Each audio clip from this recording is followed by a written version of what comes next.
প্রধান উপদেষ্টা প্রফেসর মোহাম্মদ ইউনূসের সঙ্গে সাক্ষাৎ করেছেন থাইল্যান্ডের সাবেক প্রধানমন্ত্রী থাকসিন সিনাওয়াত্রা।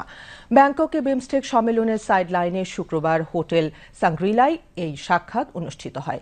সাক্ষাৎকালে প্রফেসর ইউনূস তার পুরনো বন্ধু থাকসিনের স্বাস্থ্যের খোঁজখবর নেন।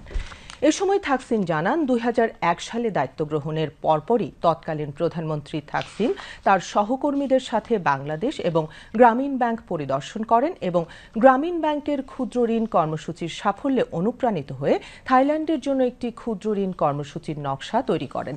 সেই বছর জাতীয় পর্যায়ে এই কর্মসূচির উদ্বোধনী অনুষ্ঠানে প্রধান অতিথি হিসেবে ডক্টর ইউনূসকে আমন্ত্রণ জানিয়েছিলেন থাকসিন। সাক্ষাৎকালে তারা চিয়াংমাই এবং চট্টগ্রামের মধ্যে বিমান রুট পুনরায় চালুর বিষয় নিয়ে আলোচনা করেন। বিমান রুট চালু হলে বাংলাদেশ ও থাইল্যান্ডের মধ্যে বিমান চলাচলের সময় ১ ঘণ্টায় নেমে আসবে। থাকসিন তৎকালীন প্রধানমন্ত্রী বেগম খালেদা জিয়ার উদ্বোধনী ফ্লাইটে চট্টগ্রাম থেকে চিয়াংমাইতে একসাথে বিমান চলাচলের কথা স্মরণ করেন। প্রধান উপদেষ্টা আসিয়ানের সদস্য হওয়ার জন্য বাংলাদেশের প্রতি থাকসিনের সমর্থন চান। পরে হোটেল সাংগ্রিলায় মিয়ানমারের প্রধানমন্ত্রী এবং রাষ্ট্রীয় প্রশাসন পরিষদের চেয়ারম্যান সিনিয়র জেনারেল মিন অং লাইং প্রধান উপদেষ্টা প্রফেসর মোহাম্মদ ইউনূসের সাথে সাক্ষাৎ করেন। মিয়ানমারের প্রধানমন্ত্রী বিমস্টেকের চেয়ারম্যানের দায়িত্ব গ্রহণের জন্য প্রফেসর ইউনূসকে অভিনন্দন জানান। তিনি আশা করেন যে নতুন নেতৃত্বে বিমস্টেক আরও গতিশীলতা পাবে।